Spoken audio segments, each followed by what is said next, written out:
अजीज़ दोस्तों नमस्कार। अजीज़ दोस्तों, वापस 3-4 दिन का गैप पड़ गया। मेरी वाइफ की तबीयत ख़राब रहती है तो वही हॉस्पिटलों के चक्कर और ये सब चीज़ें काफ़ी इसकी कॉम्प्लिकेशंस हैं। मेरी भी अपनी भी अब हेल्थ इतनी तो अच्छी नहीं रहती, लेकिन बहरहाल जैसे तैसे घसीट रहे हैं तो थोड़ा गैप पड़ जाता है। दूसरा, मैं कुछ कुछ ज़्यादा ही फाइनेंशियल क्राइसिस में आ गया हूँ, क्योंकि गाड़ी खरीदी है, फिर उस पर खर्चा भी हुआ है, फिर तो उन सब चीज़ों में फंसा हुआ हूँ। जैसे ही मेरा काम लग जाएगा तो I will be much better financially. अभी सिचुएशन ये है कि थोड़ा इन चीज़ों की वजह से गैप पड़ जाता है, लेकिन I will try my best to cover it. अजीज़ दोस्तों, ये अनाइज़ा मलिक हयात हैं। इनकी ट्वीट ने मुझे बड़ा, हालांकि ये सब चीज़ें हम सबको पता होती हैं, लेकिन जब हम इसको कंपाइल किए हुए उसमें देखते हैं ना तो हमें कुछ स्ट्राइक करता है। इसने कहा है कि पाकिस्तान दुनिया का ओनली कंट्री है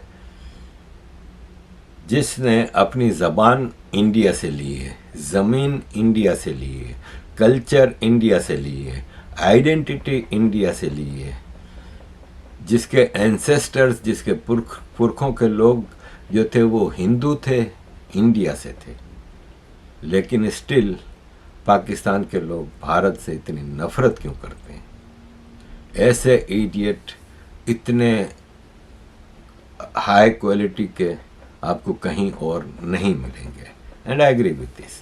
अजीज दोस्तों, आदिल राजा मेजर रिटायर्ड, जिसने बड़े धमाके से लंदन में सोशल मीडिया को स्वीप किया, और क्योंकि यूट्यूब और ये सोशल मीडिया से पैसे कमाने के लिए आदमी कुछ भी कर लेता है, तो आदिल राजा ने भी झूठी सच्ची खबरें लगानी शुरू की। आर्मी में ये हो रहा है, वो हो रहा है, वो आसिम मुनीर को बाजवा गिरफ्तार कर लेगा, फिर जब बाजवा वो हो गया तो बाजवा को आसिम मुनीर गिरफ्तार कर लेगा, और रोज़ आर्मी में ग्रुप बंदी है, फलाने, रोज़ नई नई खबरें लगाता रहता था। इसने समझ लिया था कि इस वक्त सबसे ज़्यादा पाकिस्तानी है ना, वो पीटीआई के हैं, और ख़ास तौर पे सोशल मीडिया पे बहुत हैं, तो इसने उसका फ़ायदा उठाया। आप सब इसकी वीडियोस देखते थे कि अंदर की खबरें ला रहा है, अंदर की खबरें ला रहा है।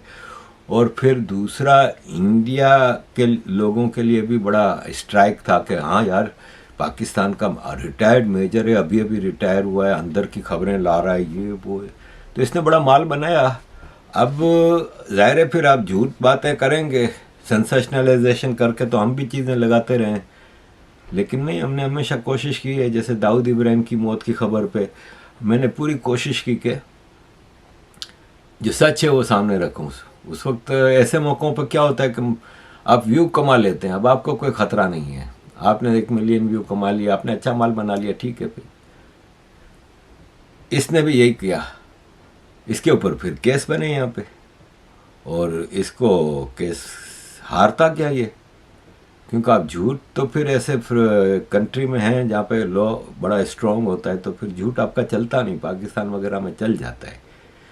कोर्ट ने इसको 20,000 पाउंड भरने का ऑर्डर दिया है, क्योंकि इसने केस हारा। अब ये कह रहा है मेरे पास तो 10,000 पाउंड हैं और प्लीज़ मेरी मदद करें। अब इससे ये कोई पूछे कि इसको इमरान खान और पीटीआई पे करती थी, इसको यूट्यूब पे करता था, इसको और सोशल मीडिया के ज़रियों से ये पैसे कमाता था, तो वो सब पैसा कहाँ है? तो खैर, ये ड्रामे मिलते रहते हैं हमें। अजीज़ दोस्तों, पीटीआई वाले बहुत एक्साइटेड हैं डोनाल्ड ट्रंप की विक्ट्री से। एक यूथिये से आप बात करें ना, आप अपना सर दीवार में मारेंगे। आप उससे पूछेंगे कि भाई हम डोनाल्ड ट्रंप इमरान खान के लिए क्या करेगा, वो कहेगा वो इमरान खान को आज़ाद कराएगा। अब उससे दूसरा सवाल करें कि आज़ाद होने के बाद इमरान खान क्या कराएगा, तो वो कहेगा कि इमरान खान पाकिस्तान को अमेरिका से आज़ाद कराएगा, यानी अमेरिका का प्रेसिडेंट इमरान खान को आज़ाद कराएगा और फिर इमरान खान अमेरिका से आज़ाद करेगा। इस तरह इनकी एक्सपेक्टेशंस बहुत हैं। सोशल ये जो इसकी इलेक्शन कैंपेन थी ना डोनाल्ड ट्रंप की, इसमें एक इम्प्रेशन इसकी तरफ से, इसके टीम की तरफ से ये दिया गया कि डोनाल्ड ट्रंप इमरान खान का दोस्त है, पसंद करता है, और इमरान खान को आज़ाद कराएगा और वो एक फ़ोन करेगा। और पाकिस्तान में भी एक पैनिक सरकारी जो हैं आर्मी के लोग हैं, शहबाज शरीफ, जरदारी, जो एक मिल बैठक की सरकार चल रही है लूट मार की, उनके अंदर बेचैनी आ गई कि बड़ी मुश्किल से सारा सामान सेट किया, सब कुछ किया, और ये भाई साहब अब दूसरा उनको इस डर की वजह से ही इन्होंने आर्मी की चीफ की जो पोजीशन है वो 5 साल कर दी ऑलरेडी, कि फिक्र ही नहीं। अब 5 साल के अंदर अंदर डोनाल्ड ट्रंप का भी पीरियड खत्म हो जाएगा, तो लेट्स सी। तो पीटीआई वाले ये कोशिश कर रहे हैं कि, लेकिन एक बात उन्होंने अच्छी की है, उन्होंने कहा कि अमेरिका में वहाँ की डीप स्टेट्स डोनाल्ड ट्रंप के खिलाफ थी इलेक्शन में, पाकिस्तान में इलेक्शन में पाकिस्तान की डीप स्टेट इमरान खान के खिलाफ थी, लेकिन वहाँ की डीप स्टेट ने गड़बड़ी नहीं की, अपनी ताकत नहीं दिखाई। यहाँ की डीप स्टेट ने इमरान खान को जीते हुए को हराया। दूसरा ये हुआ कि अमेरिका की डीप स्टेट है ना, उसको सोशल मीडिया ने मारा। डोनाल्ड ट्रंप की कैंपेन का सबसे स्ट्रॉन्ग पहलू उसका सोशल मीडिया पे कैंपेन थी, जबकि इमरान खान के साथ ये चीज़ें नहीं हो सकी। एनीवे अजीज़ दोस्तों, शहबाज शरीफ ने डोनाल्ड ट्रंप को मुबारकबाद की ट्वीट की है, उस पर किसी दिल जले ने नीचे लिख दिया है कि शहबाज शरीफ ने खुद पाकिस्तान में ट्विटर यानी एक्स को बैन किया हुआ है, और अब वो वीपीएन के ज़रिए एक्स या ट्विटर को यूज़ कर रहा है, जो कि according to law, Pakistani law illegal है। ट्विटर या एक्स पाकिस्तान में इस्तेमाल करना इलीगल है, चाहे आप डायरेक्ट कनेक्शन से करें कि वीपीएन से करें। पाकिस्तान का प्राइम मिनिस्टर और पाकिस्तान के जो आईएसपीआर हैं और पाकिस्तान की सारी मिनिस्टर्स वगैरह सब ट्विटर इस्तेमाल करते हैं। अजीज़ दोस्तों, ये जुल्फ़ी बुखारी हैं जो इमरान खान के ब्रिटिश पाकिस्तानी दोस्त थे, जो इमरान खान जब प्राइम मिनिस्टर नहीं बने थे तो इमरान खान के लिए खर्चे करता था और पैसा लुटाता था। उसको पता था कि एक दिन वापस मिलना है। फिर जब इमरान खान बना प्राइम मिनिस्टर तो इसको अपनी कैबिनेट में लिया और ये मिनिस्टर बना, और फिर खूब 4 साल इसने कमाया। अजीज़ दोस्तों, पीटीआई के जलसों में अब अमेरिका के झंडे भी आ रहे हैं। अजीज दोस्तों देखें, पीटीआई है ना, इसकी पॉलिटिक्स की आप कोई एंड नहीं देखेंगे। अब ये इमरान खान को 1 साल से ऊपर हो गया जेल में, ये अभी तक इमरान खान के लिए कोई प्रॉपर कैंपेन नहीं चला सके, प्रॉपर कोई प्रोटेस्ट नहीं कर सके। एक आध कोई प्रोटेस्ट करते हैं, फिर कई महीनों की जान छूट गई। अब वापस ऐलान कर रहे हैं कि नवंबर में हम ऐसा प्रोटेस्ट करेंगे कि जब तक इमरान खान नहीं छूटेगा हम पूरा मुल्क बंद करा देंगे, ये वो। I doubt. लेकिन पीटीआई के अंदर बहुत तोड़फोड़ कर चुकी है पाकिस्तान आर्मी। आज से 2 साल पहले जब इमरान खान की सरकार ख़त्म करा के केयर टेकर गवर्नमेंट लाई गई थी, उस वक्त की जो पीटीआई थी उसमें और आज की पीटीआई में ज़मीन आसमान का फ़र्क है।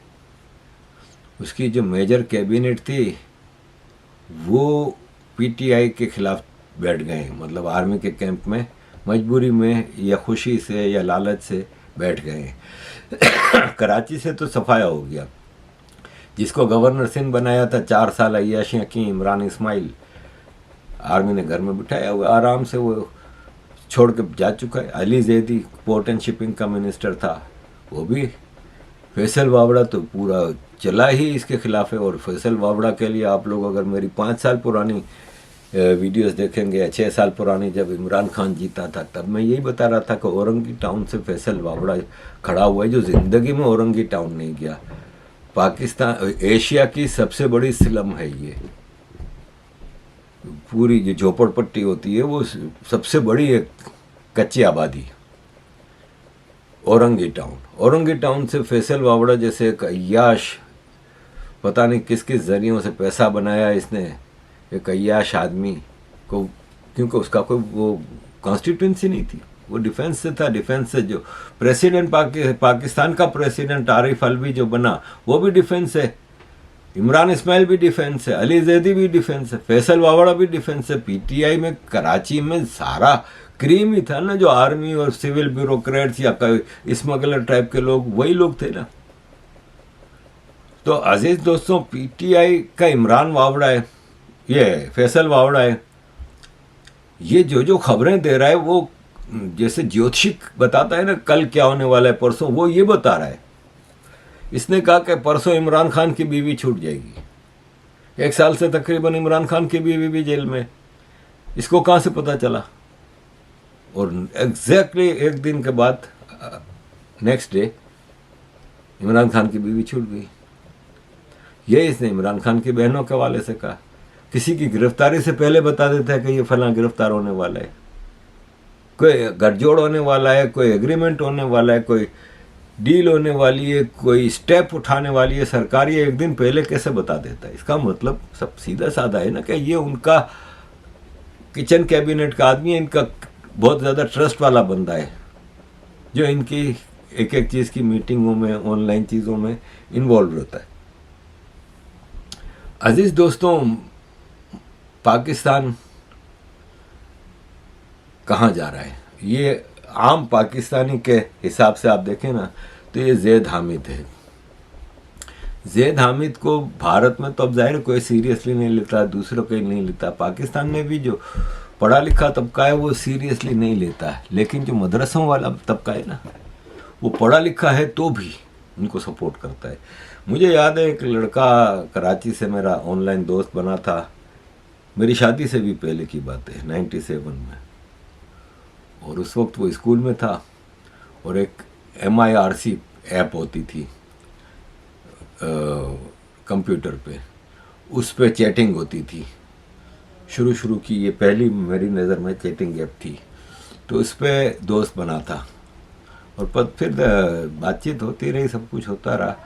वो बाद में जब मैं लंदन में था तो लंदन में हुआ तो ये जर्मनी आया था, नहीं बल्कि मैं बेल्जियम में ही था, तो ये जर्मनी पढ़ने आया था स्कॉलरशिप पे। टैलेंटेड लड़का था लेकिन मौलवी था, पक्का मौलवी।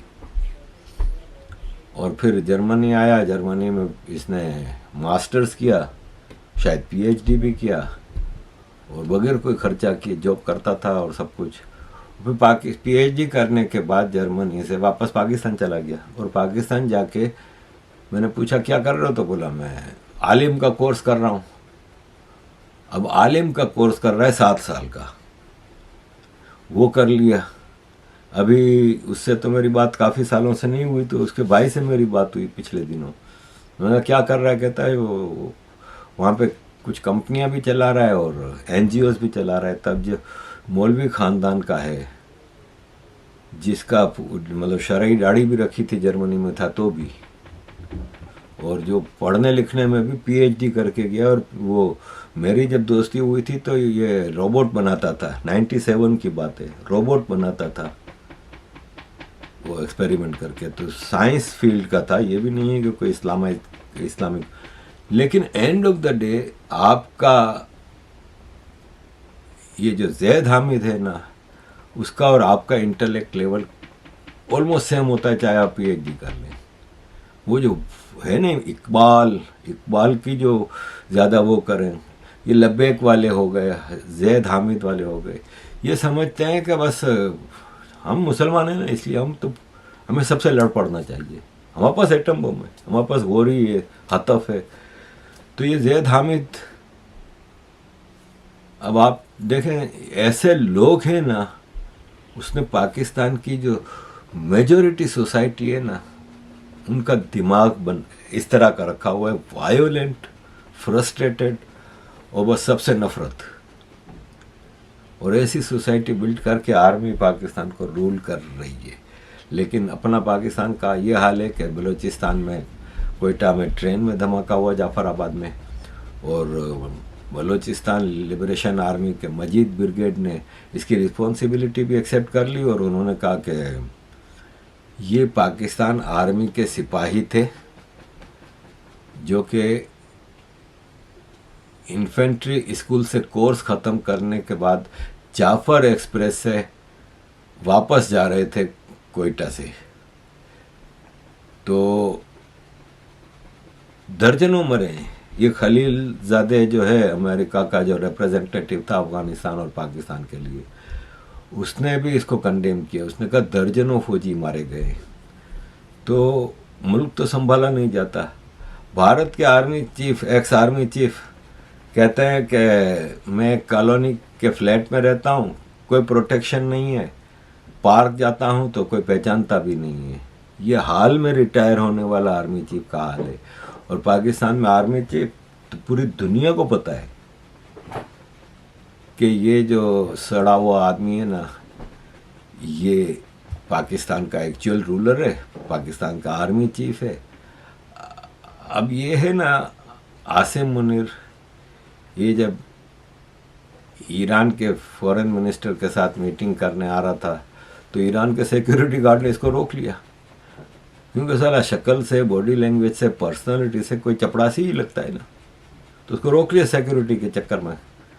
ईरान के फॉरेन मिनिस्टर ने कहा कि आने दे भाई, आने दे, भिखारी ये चलना। ये सऊदी अरब गया और सऊदी अरब में शेख साहब के बिल्कुल पांव पकड़ लिया। अब ये जो आप देख रहे हैं ना वीडियो, ये ज़ाहिर है AI के ज़रिए मॉडिफाइड है। ज़ाहिर है ऐसी कोई वीडियो तो बनती नहीं ना, लेकिन असल में ऐसा ही होता है। जब क्योंकि दो बड़े लोग मिलते हैं ना, दो प्रेसिडेंट हैं या कोई एक फॉरेन मिनिस्टर और एक प्राइम मिनिस्टर, और इस तरह तो जब मुलाकात होती है हाथ मिलाते हैं, सोफे पे बैठ जाते हैं और शुरू में 2-4 जुमले जो बोलते हैं ना, वहाँ तक मीडिया होता है। इसके बाद सबके कैमरे पैक करके सबको बाहर निकाला जाता है।